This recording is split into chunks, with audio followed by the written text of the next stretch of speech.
దేవుని ఆలయమై ఉన్నారని, దేవుని ఆత్మ మీలో నివసిస్తున్నారని మీరు దిగరా? ఎవరైనా దేవుని ఆలయం పాటిస్తుండగా దేవుడు వారిని పాటిస్తున్నారు. దేవుని ఆలయము పరిశుద్ధమై ఉన్నది, నేను ఆ ఆలయంలో ఉన్నారు. అలాగే మొదటి వ్యవహారం పరిస్థితులు 4వ అధ్యాయం, మొదటి వ్యవహారం పత్రిక 4వ అధ్యాయం 4వ. చిన్నపిల్లలారా, మీరు దేవుని సంబంధులు, మీలో ఉన్నవాడు లోపల ఉన్నవాడి కంటే గొప్పవాడు కనుక మీరు వారిని జయించుతున్నారు.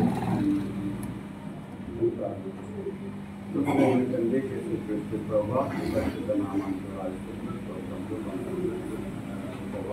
పాటలాడి ప్రభావ చూస్తుండగా ప్రభావ మీ ప్రభావ మీ వాసన ప్రతిమాదాలని అనువాదించిన ఈ వాటి ప్రభుత్వాలు మా కోడి పాత్ర మా కోడి బయటపడుతున్నాయి. ఈ సమయంలో ప్రభావ వీడినైనా ఈ వాక్యంలో అందరికీ అందించారు ద్వారా ప్రభావ ప్రతి మాట మాకు పరిస్థితులు బయటపడుతున్నాయి. దాని నిలువులు మీరు మాకు మాట్లాడిన ఎక్కడ కనుక మాతో మాట్లాడారు దర్శించమని దర్శనం తీసుకుంటారు.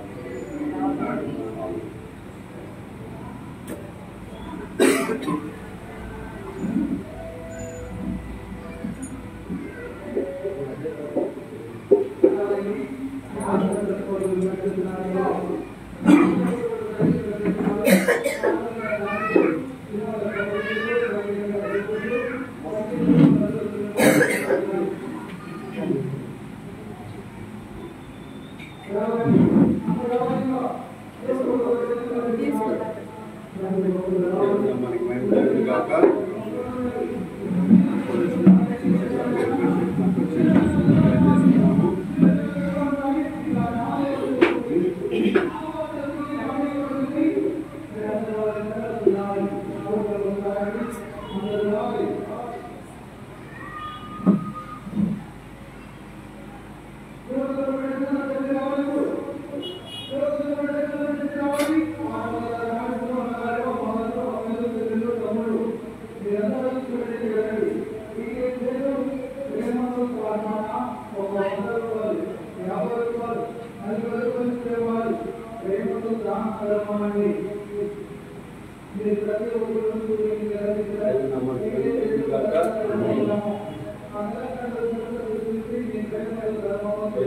దినాల్లో ఉన్నాము కాబట్టి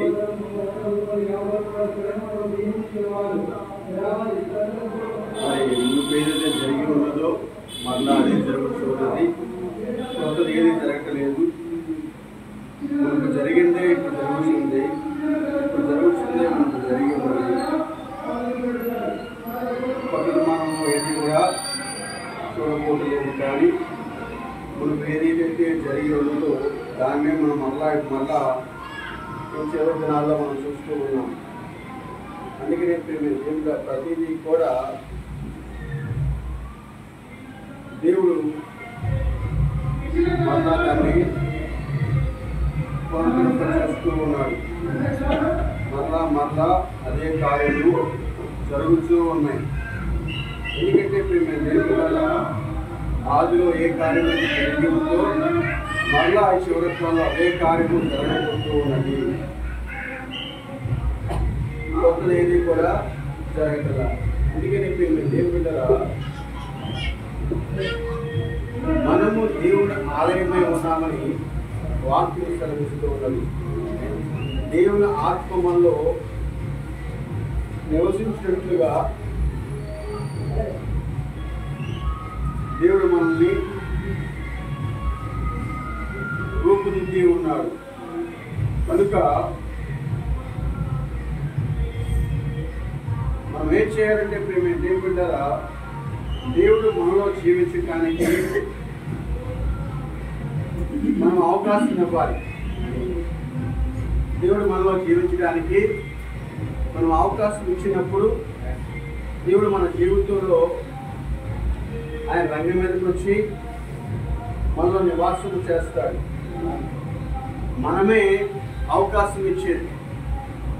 దేవుడి కన్నా మనం అవకాశం ఇవ్వాలి, దెయ్యానికన్నా మనము అవకాశం ఇవ్వాలి. కానీ మరి పాత నిబంధనలు మనం చూసుకున్నట్లయితే మరి దేవుడు మోషేని పైకి పంపించి ఆ సీనాయి పర్వతం మీదకి మరి ఆయన అక్కడ గొప్ప పరలోక దర్శనాన్ని చూపించి, మోషే భూమి మీద నాకు ఈ పరలోకం నమూనా చొప్పున ఒక ఆలయాన్ని నిర్మించు అని దేవుడు మోషేకి చూపించి ఉన్నాడు. చూపించినప్పుడు మేము దేవుడారా నిశ్చయంగా యాజ్ ఇట్ ఈజ్ గా మోషే మరి ఏదైతే మనం చూసి ఉన్నాడో దాన్నే ఆయన భూమి మీద ఆ ప్రత్యక్ష గుడారాన్ని నిర్మించాడు. ఆయన మోషే ఏదైతే నిర్మించి ఉన్నాడో అది పరలోకములో చూపించబడినదే. అయితే ప్రేమ దేవుడారా అది ఏ విధముగా ఉందంటే అది 3 గదులు కలిగిన ప్రత్యక్షపు గుడారమైనది.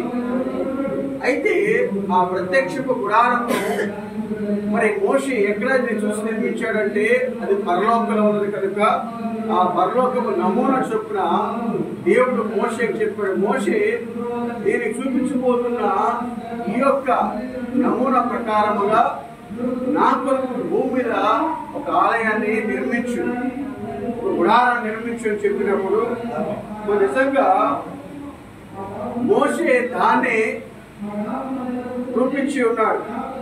అయితే దేవుడారా మోషే ఏదైతే రూపించి ఉన్నాడో, మోషే దేవుని ద్వారా ఏదైతే చూసి భూమిని రూపించి ఉన్నాడో మరి ఆ గుడారాన్ని సిద్ధపరిచాడో, అదే మోషే ఏ గుడారాన్ని సిద్ధపరిచి ఉన్నాడో అదే గుడారాన్ని ఇక్కడ సొలొమోను నిర్మించడం జరిగినది. నిజంగా సొలొమోను నిర్మించిన ఆలయము మోషే నిర్మించిన దాని నమూనా ప్రకారంగానే సొలొమోను నిర్మించి ఉన్నాడు. ఆమె దేవునామానికి మహిమ కలుగును గాక. అయితే దేవుడారా సొలొమోను ఏదైతే మరి నిర్మాణం చేసి ఉన్నాడు అది మోషే దానికి ముందుగా మోషే ఆయన రూపించినదే. అయితే వేరొక దాన్ని ఎంత మాత్రం కూడా సొలొమోను రూపించలేదు. మోషే ఏదైతే కట్టి ఉన్నాడో దాన్నే యాస్టీజ్ గా సొలొమోను కట్టి ఉన్నాడు. ఆమె దేవుని మనకి మేము కలుగురు కాక. అయితే దేవుడారా మరి దావీదు అనుకున్నాడు కదా, మరి నా దేవుడు ఆ చర్మపు తోళ్ల మధ్య నివాసము చేస్తూ ఉన్నాడు.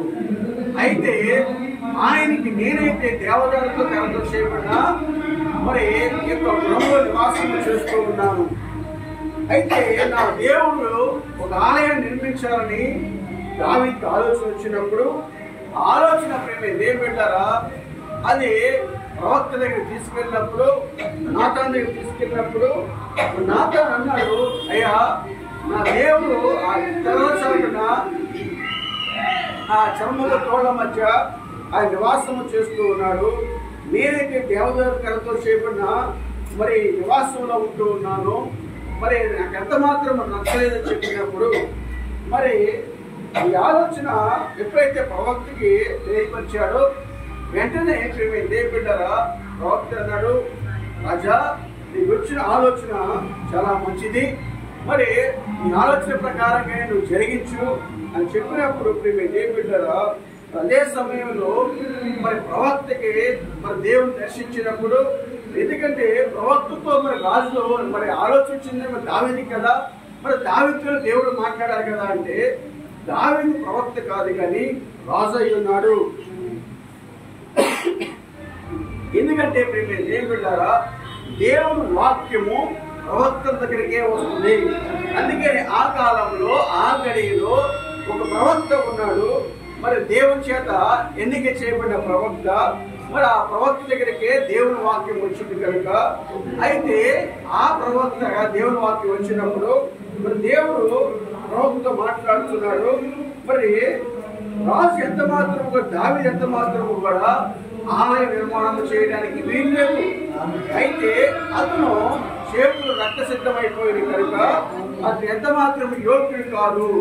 అయితే తన గర్భంలోంచి వచ్చిన తన కుమారుడు ద్వారా ఈ ఆలయ నిర్మాణం అనేది చేస్తానని చెప్పేసి దేవుని వాక్యము ప్రవక్తకి వచ్చింది. అయితే దేవుడరా ఎప్పుడైతే ప్రవక్తకి వచ్చిందో ఆ వాక్యము ఎప్పుడైతే ఆ సందేశం వచ్చిందో ఆ సందేశాన్ని పట్టుకొని నాతన ప్రవక్త దావీదు దగ్గరికి వచ్చినప్పుడు, అయ్యా దేవుడు వాక్యం ఇలా సెలవిస్తుంది, దేవుడు ఇలా మాట్లాడుతూ ఉన్నాడు. అయితే ఎందుకు అంటే నువ్వు ఎంత మాత్రం కూడా ఈ ఆలయాన్ని నిర్మించలేవు, మరి నీ చేతులు రక్త సిద్ధమైపోయింది కనుక, అయితే నీ గర్భంలోంచి పుట్టబోయే ఒక కుమారుడు ద్వారా దేవుడి ఆలయం నిర్మించబోతున్నాడు అని చెప్పినప్పుడు మరి నిజంగా రాజు అయిన దావీదు చాలా సంతోషించాడు, ఆనందించి ఉన్నాడు. అయితే దేవుడారా ఈ ఆలయ నిర్మాణము మరి సొలొమోను ద్వారా జరిగినప్పుడు, సొలొమోను కాలంలో జరిగినప్పుడు, మరి సొలొమోను ఆలయము నిజంగా సొలొమోను ఆలయం నిర్మించబోతున్నాడని దేవుడు సెలవిచ్చినప్పుడు మరి దావీదంట ఆలయము కోసము మరి బంగారము, వెండి, మరి నిజంగా ధనము ఇవన్నీ కూడా సమకూర్చి పెట్టారంటే పెట్టారు. అయితే సమకూర్చి పెట్టినప్పుడు మరి ఎప్పుడైతే మరి అవన్నీ కూడా సొలొమోనుకి అందించినప్పుడు మరి సొలొమోను కూడా అనేక స్థలాల నుంచి కూడా మరి ఆలయానికి కావాల్సిన కల్ప కర్ర అన్ని కూడా మరి తెచ్చి పెట్టారా మరి ఆయన కూడా ఆలయం నిర్మించడం జరిగింది. అయితే 40 సంవత్సరాలు పెట్టారా మరి ప్రవక్త చెప్తున్నాడు అక్కడ ఆలయం నిర్మించుకొచ్చున్నప్పుడంట మరి ఎంత మాత్రం అక్కడ సుత్తి దెబ్బ కానీ ఉలి కానీ మరి అక్కడ శబ్దమే లేదంటే పెట్టారా. అయితే ఇవన్నీ కూడా బయటే చెక్కుకొని మరి నిజంగా ఆ కాలంలో అవన్నీ బయట చెక్కబడి అవి తీసుకొచ్చి చక్కగా ఆలయంలో అమర్చబడి ఉన్నాయి. అయితే దేవుడారా మరి చక్కగా అక్కడ అమర్చబడినప్పుడు మరి దావీదు నిజంగా ఆయన ఆలోచన అంతా కూడా తన కుమారుని ద్వారా నెరవేర్చుకోవడం జరిగించినప్పుడు మరి ఈ సొలొమోను ప్రార్థిస్తున్న నా తండ్రి ద్వారా మరి నిజంగా నీకు ఒక ఆలోచన నాకు ఇచ్చి ఉన్నావు కదా అయ్యా, మరి ఆలోచన ఈ రోజు నెరవేర్చబడి ఉన్నది, ఒక ఆలయం ఇక్కడ నిర్మించబడింది అని చెప్పేసి మరి నిజంగా దేవుడారా సొలొమోను చాలా సంతోషిస్తూ ఉన్నాడు. చూడండి ఇక్కడ 2వ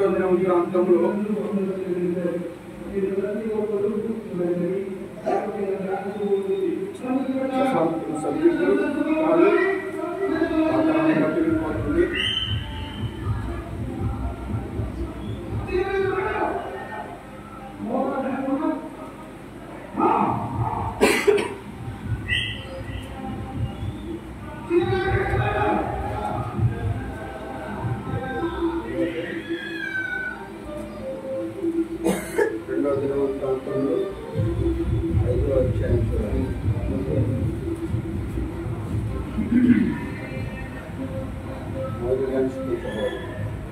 సొలొమోను యెహోవా మందిరమునకు తాను చేసిన పనంతయు సమాప్తం చేసి తన తండ్రి అయిన దావీదు ప్రతిష్ఠించిన వెండిని బంగారమును ఉపకరములన్నిటినీ దేవుని మందిరపు బొక్కసములో చేర్చెను. తరువాత యెహోవా నిబంధన మందసమును సియోనును దావీదు పురము నుండి తీసుకొని వచ్చినట్టే సొలొమోను ఇశ్రాయేలు పెద్దలను ఇశ్రాయేలు వంశములకు అధికారులకు గోత్రములో పెద్దలందరినీ యెరూషలేమునందు సమకూర్చును. 7వ నెలను పండుగ జరుగు కాలమున ఇశ్రాయేలు అందరినీ రాజు వద్దకు వచ్చేది. ఇశ్రాయేలు పెద్దలందరూ వచ్చిన తర్వాత లేవీయులు మందసమును ఎత్తుకొని రాజైన సొలొమోనును ఇశ్రాయేలీల సమాజందరూ సమకూడి రెట్టింప శక్యం కానీ గొర్రెలను పశువులను బలిగా అర్పించింది. లేవీయులను యాజకులను మందసమును సమాజపు గుడారమందు ప్రతిష్టములు ఉపకరణలు అన్నింటినీ తీసుకొని వచ్చింది. మరియు యాజకులు యెహోవా నిబంధన మందసము తీసుకొని గర్భాలయముకు అతి పరిశుద్ధ స్థలముందు కెరూబుల రెక్కల క్రింద దానిని ఉంచింది. మందసమును స్థలములకు వేరుగా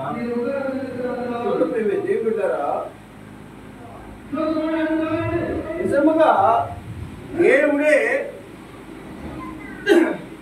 మరి ఆలయాన్ని నిర్మించమని చెప్తూ ఉన్నాడు. దావీదు రాజుకొచ్చిన ఆలోచన మరి ఎంత మాత్రము కూడా అది దావీదు ద్వారా జరగకుండా తన గర్భంలో పుట్టబోయే తన కుమారుడు ద్వారా జరిగిస్తానని దేవుడే చెప్పి ఉన్నాడు, నాకు ఒక ఆలయాన్ని నిర్మించమని. అవునా? చూడండి 1వ దినవృత్తాంతంలో 28వ అధ్యాయంలో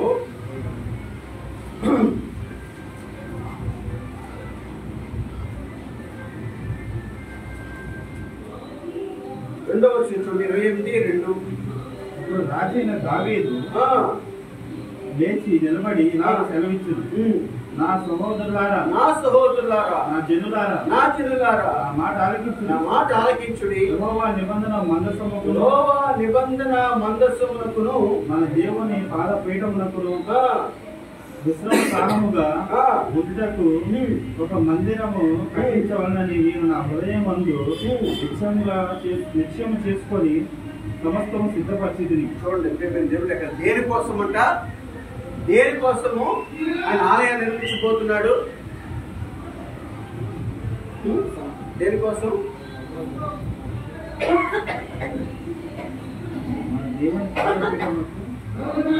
దేనికోసం నిర్మించబోతున్నాడు ఆలయాన్ని? దావీదు యొక్క ఆలోచన ఏమిటి?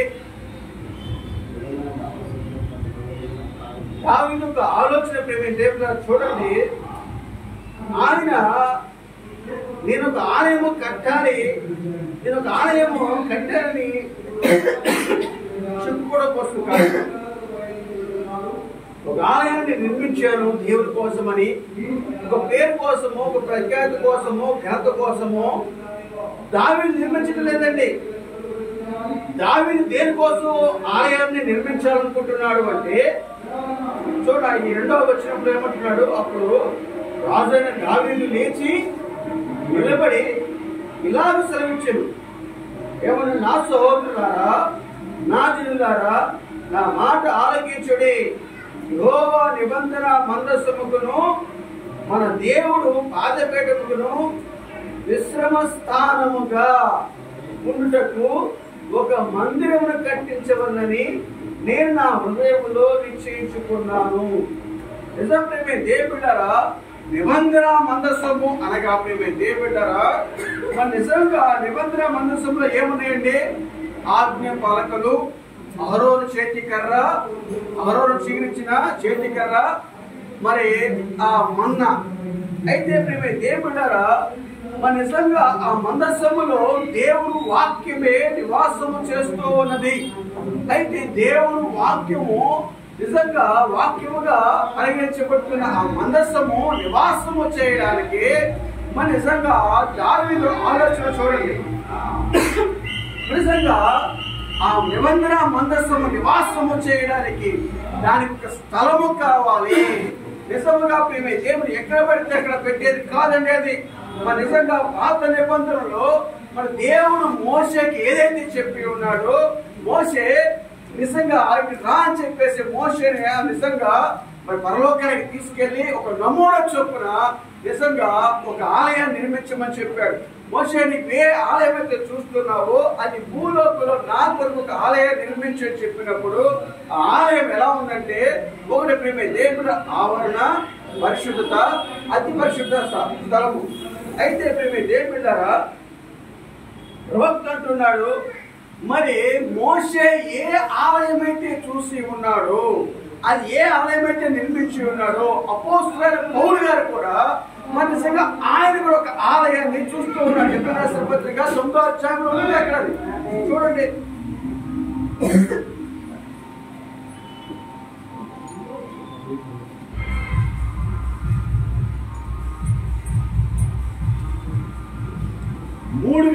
కట్టిన ఆలయం. ఆవరణ పరిశుద్ధత, అతి పరిశుద్ధ స్థలము.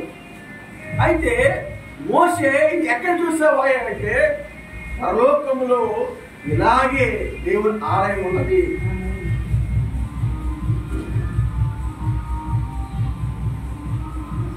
ఆమేన్. చదవండి.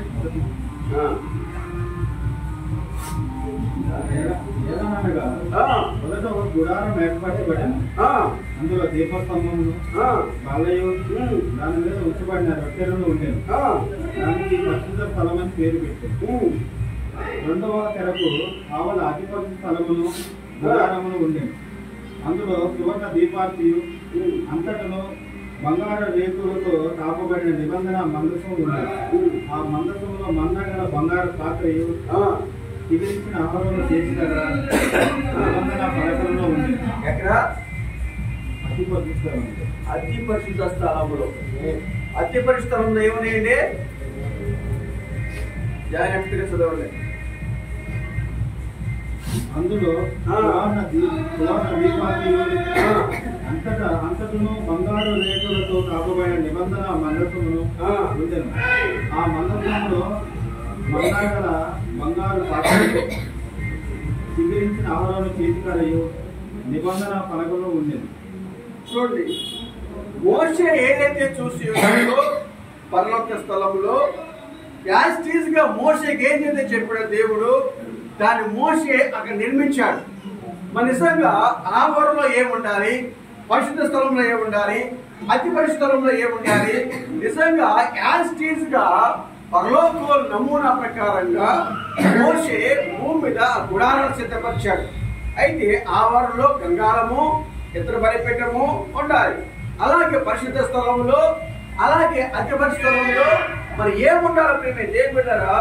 మోషే ఏదైతే చూసి ఉన్నాడో అదే పౌలు గారు కూడా తన దర్శనంలో చూసి ఉన్నాడని చెప్పేసి ప్రవక్త గారు చెప్తూ ఉన్నాడు ప్రేమ దేవుడారా. చూడండి, మరి ఇక్కడ మోషే ఏదైతే చూశాడో 8వ అధ్యాయంలో, ఎబ్రాయ రాసిన పత్రిక 8వ అధ్యాయంలో 5వ వచనంలో చూడండి అన్నమాట. మోషే గుడారము అమర్చబోయినప్పుడు కొండ మీద చూపబడిన మాదిరి చొప్పున సమస్తమును చేయుటకు జాగ్రత్త పడము అని దేవుని చేత హెచ్చరించబడిన ప్రకారము ఈ యాజకులు పరలోక సంబంధమగు వస్తువు ఛాయ రూపకమైన గుడారమునందు సేవ చేయుదురు. నిజంగా ఇది ఎక్కడ ఉందంటే పరలోకములో మరి ఆ ఛాయారూపమును భూమి మీద మోషే నిర్మించమని చెప్తూ ఉన్నాడు. మరి నిజంగా మేమే దేవుడు పెట్టారా? మరి దేవుడు నిజంగా పరలోకానికి తీసుకువెళ్ళి మోషేని అక్కడ ఈ నమూనాను చూపించి ఉన్నాడు. ఏ నమూనా ప్రకారంగా అయితే మోషే నిర్మించి ఉన్నాడో అదే నమూనా మరి ఇక్కడ పౌలుగా దాన్ని వర్ణిస్తూ ఉన్నాడు. మరి అతి పరిశుద్ధ స్థలంలో ఏమున్నది, పరిశుద్ధ స్థలంలో ఏమున్నది, మరి నిజంగా ఆవరణలో ఏమున్నది అన్ని కూడా ఈ 9వ అధ్యాయం గట్టిగా చదువుకోండి, క్లియర్ గా ఉంటుంది ప్రేమ దేవుని బిడ్డలారా. పరిశుద్ధ స్థలంలో ఏం పెట్టబడి ఉన్నది, అతి పరిశుద్ధ స్థలంలో ఏం పెట్టబడి ఉన్నది, ఆవరణలో ఏం పెట్టబడి ఉన్నది. అయితే ప్రేమ దేవుడు ఇవన్నీ కూడా క్లియర్ గా రాయబడి ఉన్నాయి. అయితే మోషే ఏదైతే చేసి ఉన్నాడో యాస్టీస్ గా మరి సొలొమోను కూడా అదే నిర్మాణం చేస్తూ ఉన్నాడు. ఎంత మాత్రము కూడా దానికి వేరే కానీ ఎంత మాత్రం సొలొమోను చేయలేదు. కానీ మోషే కట్టిన గుడారం చొప్పునే సొలొమోను కడుతూ ఉన్నాడు ప్రేమ దేవుని బిడ్డలారా. అయితే సొలొమోను కట్టుచున్న ఆలయము ప్రేమ దేవుని బిడ్డలారా, మరి నిజంగా మరి ఆలయం ఎందుకు కట్టబడుతుంది ప్రేమ దేవుడు అంటే నిబంధన మందసము, మరి దానికి ఒక స్థలము కావాలి, ఆ స్థలంలో నివాసము చేయాలి, అక్కడ మాత్రమే ఉండాలి. అయితే మోషే ఆ పరలోక నమూనా ప్రకారముగా భూమి మీద ఏర్పరచబడినాడు కనుక ఈ నిబంధన మందసము ఎక్కడ పడితే అక్కడ ఉండకూడదు. నిజంగా దానికి ఒక నిర్ణయించబడిన ప్లేస్ అనేది ఉన్నది. అది అతి పరిస్థితుల్లో మాత్రమే ఉండాలి.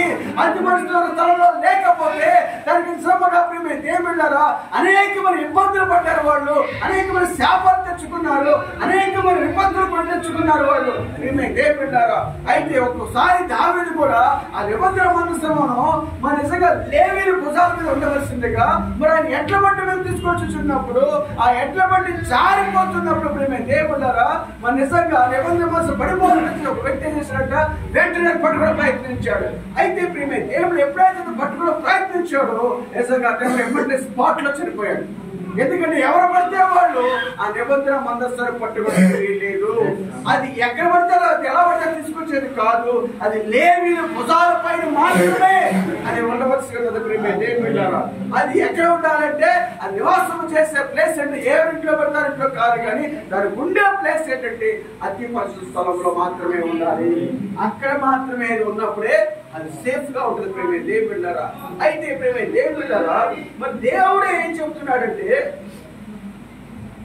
చూడండి, దేవుడు ఏం చెప్తున్నాడు ఈ 2వ దినవృత్తాంతంలోనే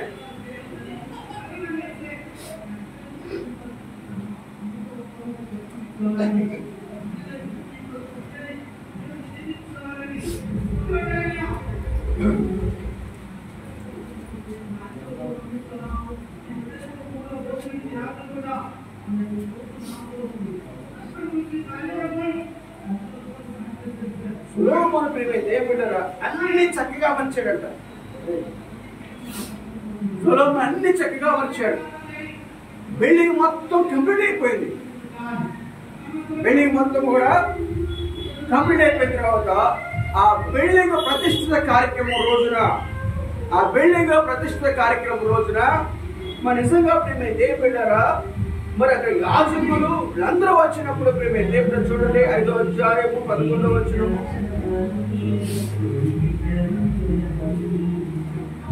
యాజకులు స్థలము నుండి బయలుదేరి వచ్చినప్పుడు ఇశ్రాయేలీయులు ఐగుప్తు నుండి బయలు వెళ్ళిన తర్వాత యెహోవా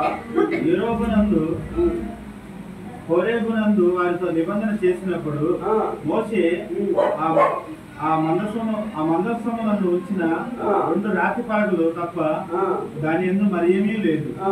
యాజకులు పరిశుద్ధ స్థలము నుండి బయలుదేరి వచ్చినప్పుడు అచ్చట కూడి ఉన్న యాజకులందరూ తమ వంతులు చూడకుండా తమను తాము ప్రతిష్ఠించుకోలేదు. వారితో కూడా గోరలు ఊరు యాజకులు 125 మంది నిలిచింది.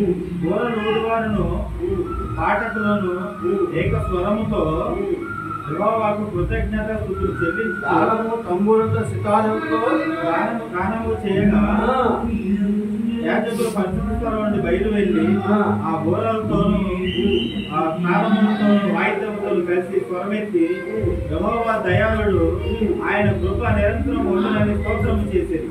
అప్పుడు ఒక మేఘము యెహోవా మందిరము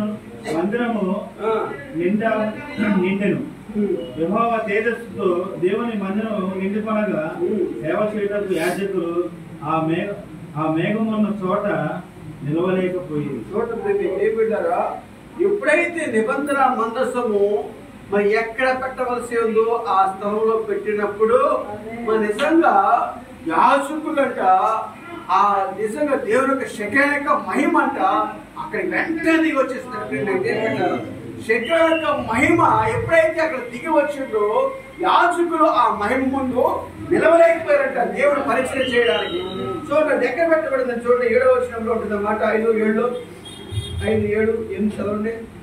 మరియు యాజకుడు యెహోవా నిబంధన మందసమును తీసుకొని గర్భాలయమగు అతి పరిశుద్ధ స్థలములో రెక్కల కింద దాని ఉంచిరి. మందసముండు స్థలమునకు మీదుగా కెరూబులు తమ 2 రెక్కలను చాచుకొని మందసమును దాని దండలను కమ్మెను.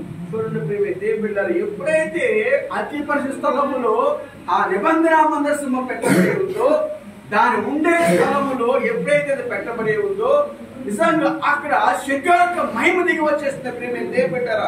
చూడండి, అప్పటి వరకు అది బయట ఉన్నా కానీ కూడా, మరి అక్కడక్కడ ఉన్నా కానీ కూడా మరి ఆ మహిమ దిగి రాలేదు. కానీ అది దాని కోసం నిర్ణయించబడిన స్థానం అయితే ఏమో, ఆ నిర్ణయించబడిన స్థానంలోనికి ఆ నిబంధన మనస్సు ఎప్పుడైతే పెట్టబడి ఉందో దేవుడి యొక్క శంకర్ యొక్క మహిమ అక్కడికి దిగి వచ్చేసింది ప్రేమ దేవబిడ్డారా. ఆ మహిమ ఎప్పుడైతే వచ్చిందో ప్రేమ దేవబిడ్డారా, అక్కడ యాజకులు నిలవలేకపోయారంటారు ప్రేమ దేవబిడ్డారా. ఆ పరిచయం చేయడానికి కూడా వాళ్ళు అక్కడ నిలవలేక నిజంగా వెళ్ళిపోయారని చెప్పేసి వాక్యం సెలవిస్తుంది ప్రేమ దేవబిడ్డారా. అందుకనే ప్రేమ దేవబిడ్డారా, మరి నిజంగా చూడండి, ఇక్కడ యెషయా గ్రంథం 66వ అధ్యాయంలో ఆ మాట చెప్తాడు.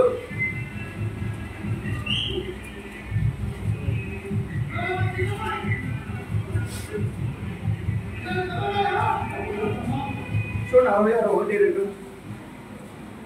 యెహోవా ఇలాగ ఆజ్ఞాపించుచున్నాడు, ఇలా ఆజ్ఞాపించుచున్నాడు, ఆకాశము నా సింహాసనము, భూమి నా పాదపీఠము. మీరు నా నిమిత్తము కట్టను ఉద్దేశించింది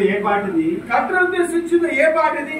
నాకు విశ్రమ స్థానముగా మీరు కట్టను ఉద్దేశించినది ఏ పాటిది? ఏమంటున్నాడు గట్టిగా?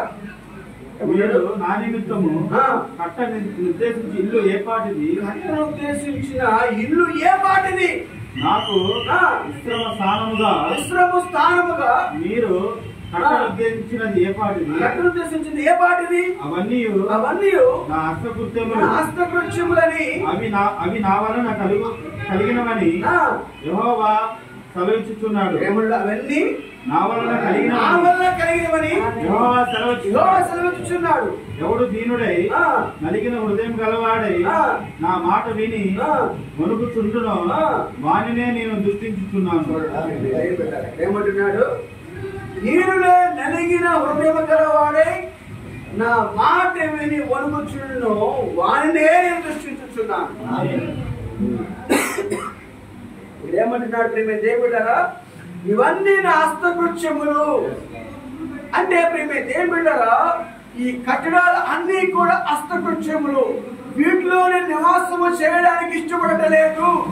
ఎందుకంటే చేతులతో చేయబడిన గుడారములో ఉండాలని ఎంత మాత్రం కోరుకోవట్లేదు. కానీ చేతులతో చేయబడని ఒక నిర్మాణం ఉన్నది, దానిలోని నివాసము చేయాలని కోరుకుంటున్నాను. నిజముగా అక్కడ నాకు బలులు అర్పించండి. ఏంటి ఆ బలులు అంటే? విరిగి నలిగిన హృదయమే ఆయనకి ఇష్టమైన బలులయ్యాయి. నిజంగా ఎవరైతే విరిగి నలిగిన హృదయం కలిగి ఉంటారో వారిలో నివాసము చేయడానికి ఆయన ఇష్టపడుచూ ఉన్నాడు. ఎవరైతే దీన మనస్సుకులై దేవుని హస్తము కింద దీన మనస్సుకులై ఉంటారో వారిలో నివాసం వచ్చేసి వారి జీవితంలో ఆయన మహిమ పొందాలని ఆయన కోరుకుంటూ ఉన్నాడు. అయితే ప్రియమైన దేవుడు కోరుకునే ఈ భౌతిక సంబంధం కట్టాలి కాదు. అయితే దేవుడే ఆజ్ఞాపించాడు, నా కోసం ఒక నిర్మాణం చేయండి అని చెప్పినప్పుడు ఆయన చేసి ఉన్నాడు. కానీ అయితే ఆయన ఉద్దేశం ఏమిటంటే భౌతిక సంబంధం ఈ గుడారాల్లో ఆయన నివాసం చేయాలని కోరుకోవట్లేదు. కానీ ఆయనకి నివాస యోగ్యముగా ఏదంటే ఆయనకి నివాస యోగ్యము నీవు నేనని ఉన్నాము. ఆయన మన హృదయాల్లో నివాసము చేయాలని ఆయన కోరుకుంటూ ఉన్నాడు. నీవే దేవుని నివాసమై ఉన్నావు, నీవు నీ హృదయంలో ఆయన ఉండాలని ఆయన కోరుకుంటూ ఉన్నాడు. ఆయన దేవుడు మనకే మహిమ కలిగిన కాక. అయితే ప్రేమ దేవుడారా, ఆయన ఏ విధంగా అయితే నిర్మించబడి ఉన్నాడు, ఆయన నిర్ణయించబడిన ప్లేస్ లో ఎప్పుడైతే నిబంధన మనస్సు కట్టబడి ఉన్నదో అప్పుడు శక్యాలక మహిమ ఏదిగా దిగి వచ్చి ఉన్నదో అలాగే ఈ రోజు కూడా ఆయన నిర్ణయించబడిన నిజంగా ఏదైతే ఉన్నదో ఆ స్థలంలోకి దిగి వచ్చినప్పుడు నిజంగా ఆ ఇల్లు చాలా ఆశీర్వదించబడి ఇల్లు అయి ఉన్నది. నిజంగా చాలా దీవించబడి ఇల్లు అయి ఉన్నది. దేవుడు మనం అనుకుంటూ ఉంటాము భౌతిక ఆ నిర్మాణాల్లో దేవుడు ఉంటాడు, భౌతిక సంబంధ కట్టడాల్లో దేవుడు ఉంటాడు అనుకుంటూ ఉన్నాం. కానీ భౌతిక సంబంధమైన చూడండి అపోస్తుల కార్యం 7వ అధ్యాయంలో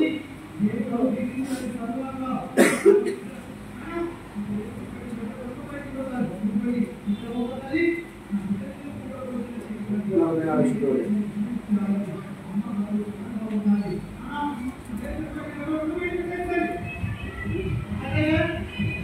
అతను చూసిన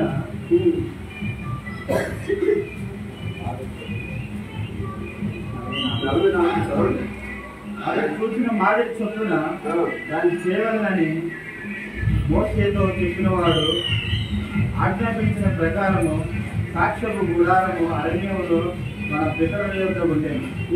మన పితరులు తమ పెద్దల కోసం దాన్ని తీసుకోలేని వారై దేవుడు తమ ఎదుటి నుండి వెళ్ళగొట్టిన జనులను వారి స్వాధీనపరుచుకున్నప్పుడు యెహోషువతో కూడా ఈ దేశంలోనికి దాన్ని తీసుకుని వచ్చింది.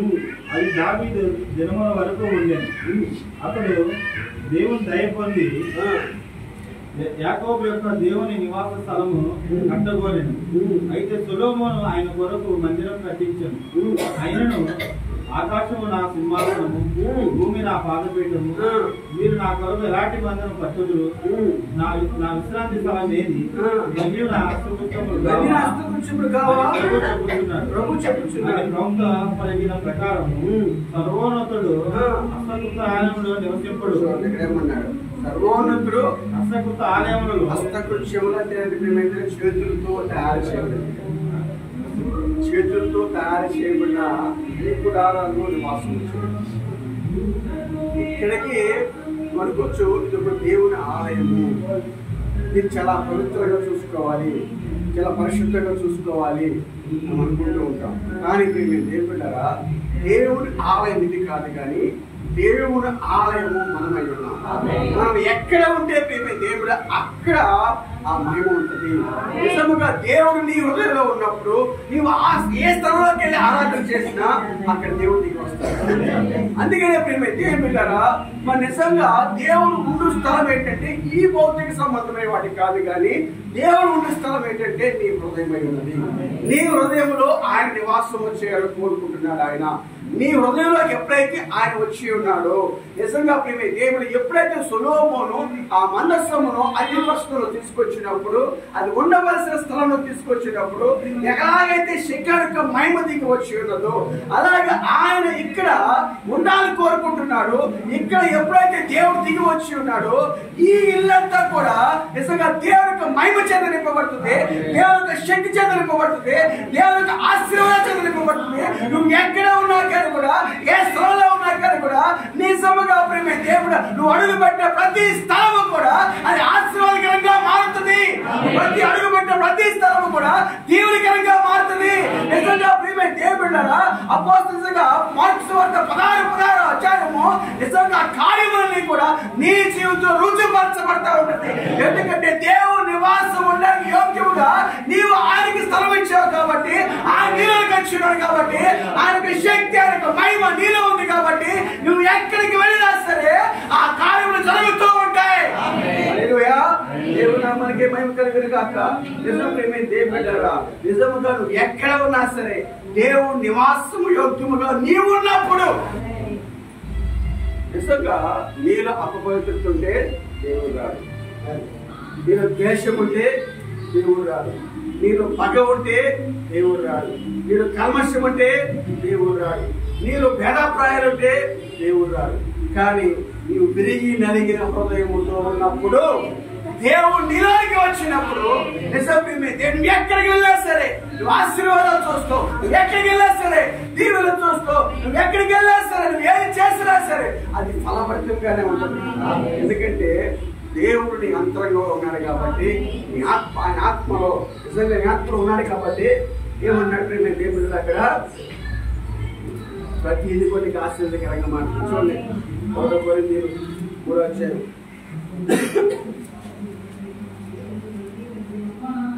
చెప్పాల్సిన సబ్జెక్ట్ ఇది కాదు, మారిపోయింది ఇక్కడ.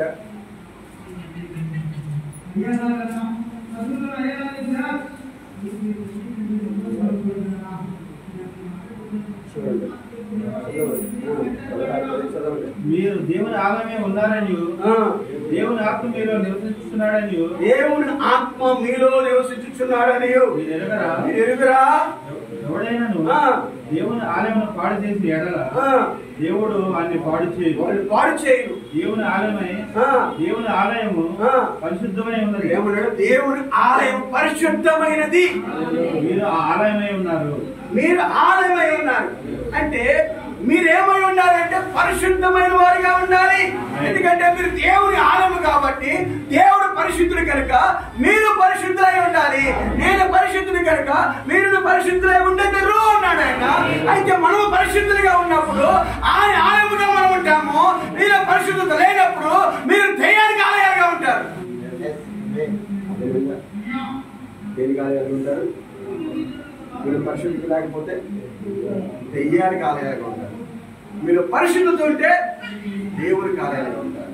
మీరు అపవిత్రత ఉంటే, లోకం ఉంటే, పాపం ఉంటే, అవిశ్వాసం ఉంటే, అపనమ్మకం ఉంటే, ఇవన్నీ కూడా నిజంగా ఎవరికి దెయ్యానికి నిలమై ఉన్నారని అర్థం.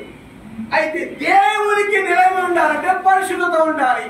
పరిశుద్ధత లేకుండా ఎక్కడ ఉండనే ఉండడు. అయితే నీలో పరిశుద్ధత ఉన్నప్పుడు మాత్రమే ఆయన నీలోకి దిగి వస్తాడు. నువ్వు ఎక్కడ ఉన్నా అక్కడ ఆశీర్వాదము, నువ్వు ఎక్కడ ఉన్నా అక్కడ దీవెన, నువ్వు ఎక్కడ అడుగు పెడితే అక్కడ దైవికమైన కార్యాలు జరుగుతూ ఉంటాయి. అయితే నీలో మరి ఎందుకు దైవికమైన కార్యాలు జరగడం లేదు అంటే మనమందరం గుడికి వెళ్ళేవారమే కదా, మనమందరం ప్రార్థించేవాళ్ళమే కదా, మనమందరం దేవుని ఆరాధించేవాళ్ళమే కదా, మనమందరం దేవుని స్తుతించేవాళ్ళమే కదా.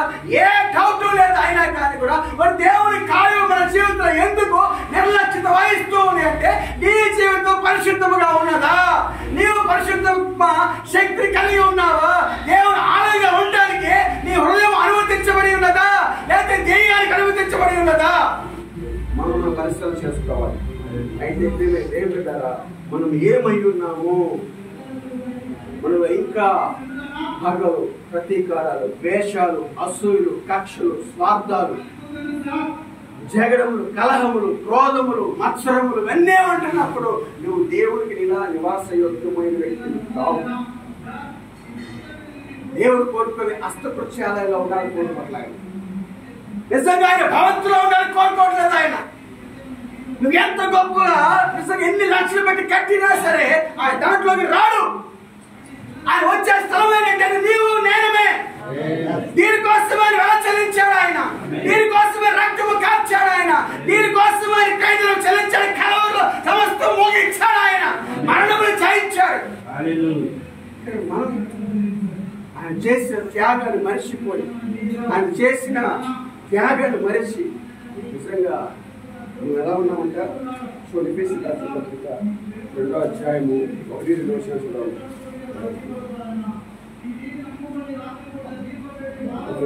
పత్రిక కొంచెం చెప్పి నేను ముగిస్తాను. మీ అపరాధముల చేతను, మీ అపరాధముల చేతను, పాపముల చేతను మీరు చచ్చిన వారే ఉన్నారుగా ఆయన మిమ్మను క్రీస్తుతో కూడా బ్రతికించెను. మీరు వాటిని చేయొచ్చు వాయుమండల సంబంధమైన అధిపతిని అనగా అవిధేయులైన వారిని ఇప్పుడు ప్రేరేపించే శక్తికి అధిపతిని అనుసరించి ఈ ప్రపంచ ధర్మం చొప్పున మునుపు నడుచుకున్నారు.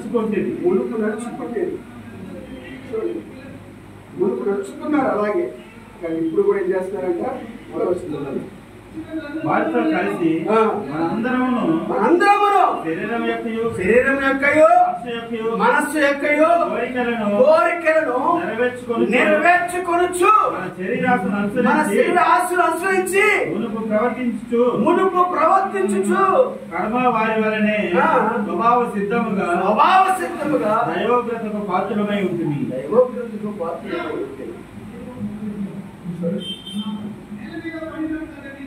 మన అపరాధముల చేత మనం చచ్చిన వారు అయినప్పుడు సైతం మన ఏళ్ళ చూపిన తన మహాప్రేమ మన ఏళ్ళ క్రీస్తు కూడా ప్రతిష్ఠించింది. మన చేతనే మీరు రక్షించబడి ఉన్నారు. కానీ మీ జ్ఞానం బట్టి, చదువును బట్టి, తెలివితేటలు బట్టి, మీ అందరం బట్టి, సౌందర్యం బట్టి దేవుని రక్షించుకోలేదు. కానీ ఆయన ఏమంటున్నాడంట? మీ శరీరం యొక్కయు మనస్సు యొక్కయు కోరికలు లేని నెరవేర్చుకుంటున్నావు. కానీ ఎందుకు నీ శరీరం యొక్క కోరికలు నెరవేర్చుకుంటున్నావు, నీ మనస్సు యొక్క కోరికలు నెరవేర్చుకుంటున్నావు, నీ సొంత ఆలోచన ఎందుకు వస్తున్నాయి, నీ సొంత తలపులు ఎందుకు వస్తున్నాయి, నీ సొంత ఉద్దేశాలు ఎందుకు వస్తున్నాయి, నీ సొంత చిత్త ప్రకారం ఎందుకు నడుస్తున్నావు అంటే అక్కడ క్రీస్తు లేడు కనుక, అప్పుడు దెయ్యం ఉంది కనుక ఆ ప్లేస్ లో.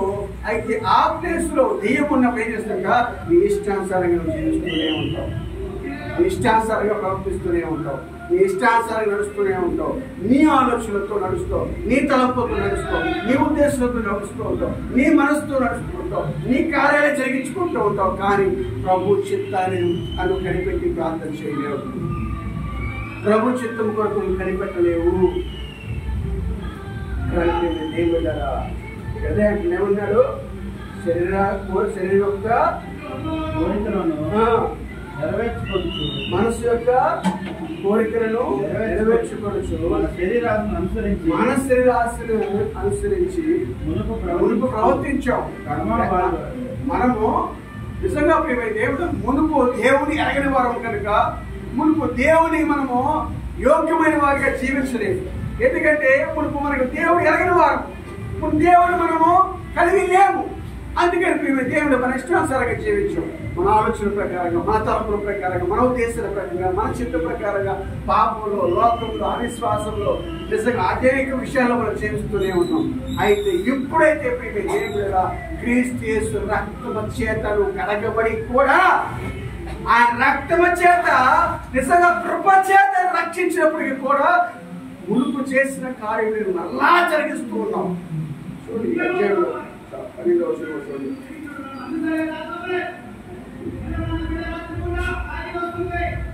ఆ కాలమందు మరియు వాటి యందు మనము నడుచుకోవాలని దేవుడు ముందుగా సిద్ధపరిచిన సత్క్రియలు చేయుటకై మనము క్రీస్తు యేసునందు సృష్టించబడిన వారమై ఆయన చేసిన పని అయి ఉన్నాము. కాబట్టి మునుపు శరీర విషయంలో అన్నిటినై ఉండి శరీరమందు చేతితో చేయబడిన సున్నతి గల వారము అనబడిన వారి చేత ఉన్నతి లేని వారనబడిన మీరు ఆ కాలమందు ఇశ్రాయేలుతో సహపౌరులు కాక పరదేశులను, వాగ్దాన నిబంధనలు లేని పరిచరులను, నిరీక్షణ లేని వారును, లోకమందు దేవుడు లేని వారై ఉండి క్రీస్తుకు దూరస్తులై ఉంటిరని మీరు జ్ఞాపకం చేసుకోండి. ఆ కాలమందు ఇశ్రాయేలుతో సహపౌరులు కాక పరదేశులు, వాగ్దాన నిబంధన లేని పరజనులు, నిరీక్షణ లేని వారు, లోకమందు దేవుడు లేనని వారై ఉండి క్రీస్తుకు దూరస్తులై ఉంటుంది. ఐగుప్తులో బిడ్డరా వాళ్ళు దేవుడు లేని ప్రజలుగా ఉన్నారు. నిజం, ఐగుప్తులో వాళ్ళు దేవుని కలిగి లేని ప్రజలుగా ఉన్నారు. వారు ఏం చేసినా రైటే, వారు ఏం చేసినా కూడా అక్కడ సరైందే. ఎందుకంటే అక్కడ ధర్మశాస్త్రం లేదు. ధర్మశాస్త్రం లేని దాన్ని బట్టి ప్రేమే దేవుడారా అక్కడ తప్పు గొప్ప ఏది తెలియదు. వారు ఏం చేసినా అక్కడ కరెక్టే. కానీ ఎప్పుడైతే ధర్మశాస్త్రం ఇవ్వబడినదో, ధర్మశాస్త్రం ఎప్పుడు ఇవ్వబడిందంటే ప్రేమే దేవుడారా కృప వారి దగ్గరికి వెళ్ళినప్పుడు, వాడు దేవుడు ఎరగిన ప్రజలుగా ఉన్నప్పుడు కృప వారి దగ్గరికి వెళ్ళి ఒక ప్రవక్తను పంపించి ఆ ప్రవక్త ద్వారా బలమైన కార్యలు జరిగించి ఆ ప్రజలను ఐగుప్తుల ప్రజలు విడిపించి బయటికి తీసుకొచ్చినప్పుడు ఐగుప్తులో ఉన్న దేవుడి ప్రజలు అయితే బయటికి వచ్చినప్పుడు వారు సంఘమై ఉన్నారు. నిజమేనా? సంఘం ఎప్పుడు సంఘముగా పిలువబడుతున్న ప్రేమ దేవుడారా దేవుడు కట్టడలు, దేవుడి నియమములు, దేవుడి ఆజ్ఞలు అవి పాటించవలసిన వారైనారు. నిజం, అంతకు ముందు వారికి ఆజ్ఞలు ఇవ్వబడలా, అంతకు ముందు అవి నిజంగా కట్టడలు ఇవ్వబడలా. అయితే వాళ్ళు ఏం చేసినా రైటే, వారు ఏ పాపం చేసినా దానికి మరి జరిమానా అనేది చెప్పింది లేదు. అయితే ఎప్పుడైతే మోషే పదార్థాలు ఇవ్వబడియో నిజంగా మీరు అలా చేస్తే దీనికి ఈ శిక్ష, ఇచ్చేస్తే దానికి ఆ శిక్ష, ఇచ్చేస్తే ఈ శిక్ష, ఇది దాని ఫలము, ఇది ఈ ఫలము అని చెప్పేసి దేవుడు మోషేగా నిర్ణయించాడు. అప్పుడు నిజంగా అప్పటి నుంచి నిజంగా ధర్మశాస్త్రం ఎప్పుడైతే ఇవ్వబడిందో అప్పుడు పాపాన్ని పరిగణించబడి ఉన్నది. అంతకు ముందు వాడు ఎలా ఉన్నారంట, క్రీస్తుకు దూరస్తులై ఉంటుందని మీకు జ్ఞాపకం చేసుకున్నది. వారు లోకమందు దేవుడు లేని వారై ఉండి క్రీస్తుకు దూరస్తులై ఉండేది మీరు జ్ఞాపకం చేసుకోండి. అయితే మీరు దేవుడు వెళ్ళారా, ఆయనలో మునుపు దూరస్తులైన మీరు ఇప్పుడు క్రీస్తు యేసునందు క్రీస్తు రక్తం వల్ల సమీపస్తులై ఉన్నారు. అయితే క్రీస్తు రక్తం బట్టి మీరు సమీపస్తులై ఉన్నారు. అయితే దేవుని ఎరిగినప్పటికీ కూడా దేవుని కట్టలు ఎరిగినప్పుడు కూడా, దేవుని ఆజ్ఞలు ఎరిగినప్పుడు కూడా మనం ఆ ఆజ్ఞను నెరవేర్చలేకపోతున్నాము అంటే ఇప్పుడు లోకస్తులో ఉన్నప్పుడు ఏ కార్యములు జరిగించి ఉన్నామో ఇప్పుడు కూడా అదే కార్యములు జరిగిస్తూ ఉన్నాము. నీ మనస్సు యొక్క, నీ శరీరం యొక్క కోరికలు నెరవేర్చుకుంటూ నువ్వు జీవిస్తూ ఉన్నావు. అయితే నిజముగా అక్కడ దేవుడు లేడు, అక్కడ దేవుడు ఉండడు. నీ సొంత ఆలోచనలు, నీ సొంత ఉద్దేశాలు, నీ సొంత చిత్త ప్రకారం ఉంచినంత వరకు కూడా దేవుడు రంగంలోకి రాడు. అయితే దేవుడి ద్వారా నీ సొంత ఇష్టాలు చనిపోవాలి, నీ సొంత చిత్తము చనిపోవాలి, నీ లోకానికి చనిపోవాలి, నిజంగా నీ ఆలోచన చనిపోవాలి, నీ తలంపులు చనిపోవాలి. ప్రభు నాయకుడిగా ఉండాలి, ప్రభువే నీలో ఉండాలి, ప్రభువే ఆధిపత్యం వహించాలి. ప్రభువానికి నాయకుడిగా ఆధిపత్యం వహించాలి అంటే నీ హృదయంలో అపపవిత్రత తీసివేయి. అపపవిత్రత ఉన్న చోట దేవుడు నిలబడలేడు. నిజంగా ఎక్కడైతే పరిశుద్ధత ఉంటుందో, ఎక్కడైతే పవిత్రత ఉంటుందో అక్కడ దేవుడు నివాసం చేసినప్పుడు నిజంగా నీళ్ళు ఆశ్రమించబడి ఉన్నది. దేవుడు కోరుకున్న స్థలంలోకి ఆయన దిగి వచ్చినప్పుడు నిజంగా ఆ శక్తి మహిమ చేతులు నింపబడుతుంటారు. ఆమేన్. దేవుడు మనకి మేము కలుగుగాక. భౌతిక సంబంధ గుడారాల్లో దేవుడు నివాసం చేసేవాడు కాదు ఆయన. నిజంగా మీరు దేవుని ఆలయమే ఉన్నారని. అందుకే లోకంలో ఉన్నవాడి కంటే మీలో ఉన్నవాడు గొప్పవాడు. చిన్నపిల్లలారా, దేవుని సంబంధులు. లోకంలో ఉన్నవాడి కంటే మీలో ఉన్నవాడు గొప్పవాడు. అంటే మీలో ఉంటే, ఆయన మీలో ఉంటే లోకంలో ఉన్నవాడి కంటే గొప్పవాడు ఆయన.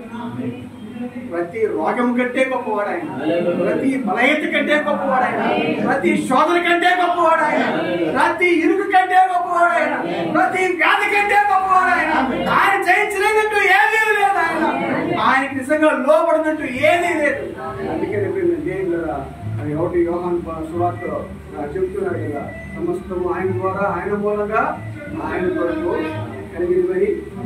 అయితే దేవుడు ఆయన ద్వారానే, ఆయన మూలంగానే, ఆయన కొరకే సమస్తం సృష్టించబడి మనమందరము కూడా నిజంగా ఎఫెసీయుల రాసిన 1వ అధ్యాయము నిజంగా ఆ చిత్తము నెరవేర్చుటకు నిజంగా క్రీస్తులో మనను జగత్ పునాది వేయబడిన ఉంటే ఆయన నిర్ణయించుకున్నాడు తన ప్రేమ చేత నిజంగా ఆయన కార్యములు జరిగించిన కొరకే. అయితే దేవుడు మనందరినీ ఆయన చిత్తం నెరవేర్చడానికే మనం కొన్నాడు, కానీ మన చిత్తాన్ని నెరవేర్చుకోవడానికి ఆయన మనం ఎన్నిక చేసుకోలేదు. ఆయన ఇంకా నేను చెప్పవలసిన వాక్యం ఇది కాదు, కానీ కంటిన్యూషన్ ఆధారం చూద్దాం. దేవుడు మనకి మేము తెలుగుగాక మనం అందరం ప్రార్థన చేసుకుంటాం.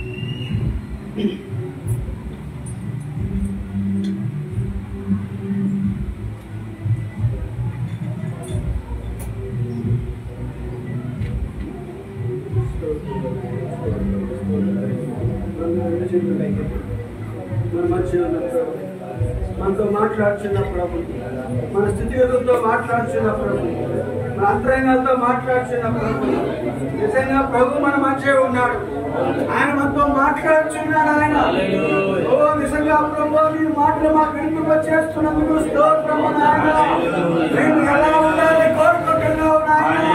ఓ నువ్వు భౌతిక సంబంధమైన హస్తపుంచాలని నివాసము చేయాలని కోరుకోవట్లేదు, కానీ నువ్వు దేవుని నివాసమైన నిర్మించబడిన ఈ హృదయాలు నీ నివాసం ఉండాలని కోరుకుంటున్నాను. ఓ నీళ్ళు అవిరోధి ఉండకున్నట్లుగా, నీళ్ళు ప్రభా ద్వేషం ఉండకున్నట్లుగా, నీళ్ళు లోకం ఉన్నట్లుగా, నీళ్ళు పాపం ఉండకున్నట్లుగా ప్రభా నేను పరిశుద్ధపరచండి నాయన, పవిత్రపరచండి ప్రభా. ఎందుకంటే ప్రభు మీరు పవిత్రుల కనుక, మీరు పరిశుద్ధుల కనుక మేము కూడా పవిత్రులుగా పరిశుద్ధులుగా చేయమని నాయన రాత్రికాల సమయంలో ఎవరైతే ప్రభా ఓని ఉండడానికి ప్రభా నివాసము చేయడానికి ప్రభా ఎవరైతే హృదయాలు తెరుచుచున్నారో ద్వారం బయట తట్టుచూ ఉన్నారో, ఎవరైతే స్వరాన్ని తెరుస్తారో వారి వద్దకు వచ్చి వారితో భోజనం చేస్తారన్నా రాత్రికాల సమయంలో ప్రభా ఈ స్థలంలో ప్రతి ఒక్కరిని దర్శించండి ఆయన. ప్రతి వారితో మీరు మాట్లాడుచున్నారు. ఎవరైతే హృదయాలు తెరుస్తున్నారో నీ కొరకు ప్రభా వారితో భోజనం చేయండి నాయన.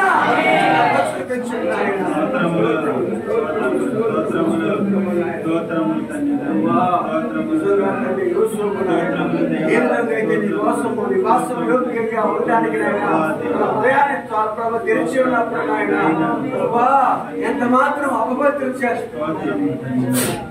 ప్రభా ప్రభా నీవు నివాసం ఉండేదాన్ని ప్రభా అపవిత్రపరచుకోకుండా ఆయన పవిత్రంగా ఉన్నప్పుడు ప్రభా యోసేపు ఎక్కడ అడుగు పెడితే అక్కడ ఆశీర్వాదమే, యోసేపు ఎక్కడ కాలు పెడితే అక్కడ దీవిదే నాయన. ఓ తన యోగ దర్శనము నాయన, ఆ దర్శనం కోసమే తన జీవితాన్ని కాపాడుకుంటూ తన జీవితాన్ని అపవిత్రపరచుకోకుండా పరిశుద్ధపరచుకుంటూ జీవిస్తూ ఉన్నప్పుడు నాయన ఆ దర్శనం తన జీవితంలో నెరవేర్చావు. ఈ రోజు మా దర్శనం నాయన అనిత్య రాజ్యం అడుగుతుంది నాయన, అక్కడికి వెళ్ళడానికి నాయన ప్రభా మాకేమన్నా దర్శనం ప్రభా కోరుకోకుండా మమ్మల్ని పవిత్రంగా పరిశుద్ధంగా ఉంచుకోవడానికి కృప చూపించండి. దయ్యం మనం రావడానికి నాయన గలిపి చేయడానికి ప్రభా ప్రభావం ప్రశ్నలు చేయడానికి అనేకమైన తొందరలు చేస్తున్నప్పటికీ కూడా ప్రభా వాటిని జయించడం కూడా ఆయన ఆత్మ సహాయం దయచేయడం ప్రభా. దేవుడి సంబంధాలు నా ప్రభా లోపల ఉన్నవాడి కంటే మీద ఉన్నవాడు గొప్పవాడు, వాటిని జయించదు మాలో ఉన్నవాడు గొప్పవాడు నాయన. ఏ శోధన అయినా, ఏ ఇరుకైనా, ఏ ఇబ్బంది అయినా, ఏ సమస్య అయినా జయించడానికి నాయన మాకు శక్తిని ప్రసాదింపు నాయన. పాపాన్ని, లోకాన్ని, అవిశ్వాసాన్ని, రోగాన్ని ప్రతి బలైతే జయించడానికి నాయన శత్రువుని అణిచిపెట్టడానికి ప్రభావ వాగ్దానం చేసే ప్రభావ శీఘ్రంగా మీ పాదమును చిత్తకి త్రొక్కించదలో ప్రభా వాగ్దానం మా జీవితంలో నెరవేర్చడానికి ప్రభావ నీవు సంసిద్ధంగా ఉన్నావు కానీ సంసిద్ధంగా లేదు.